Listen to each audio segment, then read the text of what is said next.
지난주 월요일, 지난주 목요일 원내대표 사퇴 의사를 표명하고 새 원내대표가 선출될 때까지 가급적 말을 아끼고자 했습니다.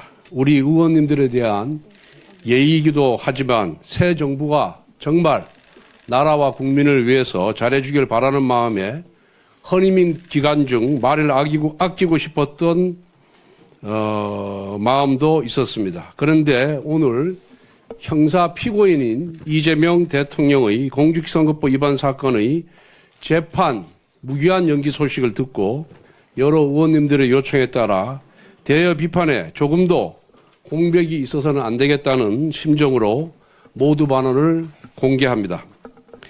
이재명 대통령의 공직선거법 위반 파기환송심을 맡은 서울고법재판부가 재판을 무기한 연기하기로 결정했습니다.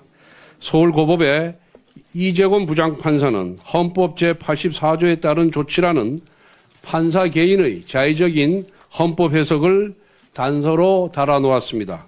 어떠한 판사가 헌법을 자의적으로 해석할 권한이 있습니까? 어떻게 헌법 제84조를 재판을 대통령 임기 중에 중단해야 한다는 뜻으로 해석할 수가 있습니까?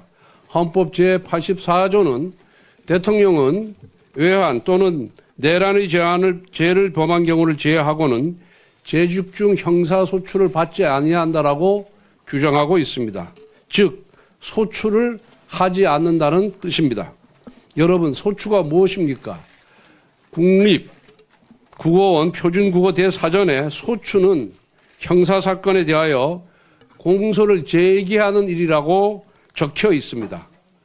헌법 제84조는 새로운 재판을 위한 대통령의 기소가 불가능하다는 뜻이지 이미 진행 중인 재판을 중단해야 한다는 의미가 아니라는 것은 초등학생도 다 알 수가 있습니다. 대통령의 임기는 5년으로 유한하지만 사법부의 역사는 영원 무궁합니다. 대통령의 임기 초반 권력이 무섭다는 이유로 판사가 스스로 사법부의 독립성을 포기한 셈입니다. 권력의 바람 앞에 미리 알아서 누워버린 서울고법 판사의 판단은 두고두고 사법부의 흑역사로 남을 것입니다. 대통령 권력 앞에 자발적으로 무릎을 꿇은 판사의 이름이 법학 교과서에 두고두고 박제될 것입니다. 이재명 대통령의 대장동, 백현동, 위례 신도시, 성남 FOC 사건 재판의 공판기일이 6월 24일로 지정되어 있습니다. 복화 유용 사건은 준비기일 7월 1일, 불법 대북 송금 사건 재판은 준비기일이 7월 22일로 예정되어 있습니다. 이 사건 담당 판사들은 절대로 공직선거법 파기환송심 재판부와 같은 어리석은 결정을 내리지 않기를 바랍니다. 서울고법은 즉시 헌법 제84조에 대한 자의적인 해석을 처리하길 바랍니다. 아울러 검찰은 항고를 통해서 헌법 제84조에 대한 해석을 대법원에 요청할 것을 촉구합니다. 국민의힘은 이재명 정부의 임기가 끝나는 그 순간까지 서울고법의 부당한 헌법 제84조 해석을 바로잡기 위해 모든 수단을 동원하여 싸우겠습니다. 이와 같은 서울고법 판사의 자발적인 충성에도 불구하고 오늘 민주당 대변인은 이재명 대통령에 대한 재판중지법을 그대로 강행 처리할 계획임을 밝혔습니다. 재판이 5개씩 되다 보니 공직선거법 재판 한 건이 연기된 것만으로는 못내 불안한 모양입니다. 레임 등의 가능성에 대비해 미리 입법 독재의 올가미로 법원의 손발을 묶어두겠다는 것입니다. 오로지 대통령 단 한 사람에게 재판을 중단시키는 특혜를 주는 위인설법의 끝판왕입니다.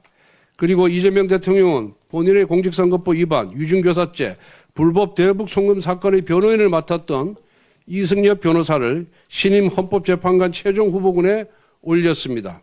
지난주에는 대법관이 수를 늘려 자기 편 법관들을 대법원에 침투시키는 대법원 장악법을 추진하더니 이제는 헌법재판소까지 자기 편을 투입시켜 장악하겠다는 것입니다.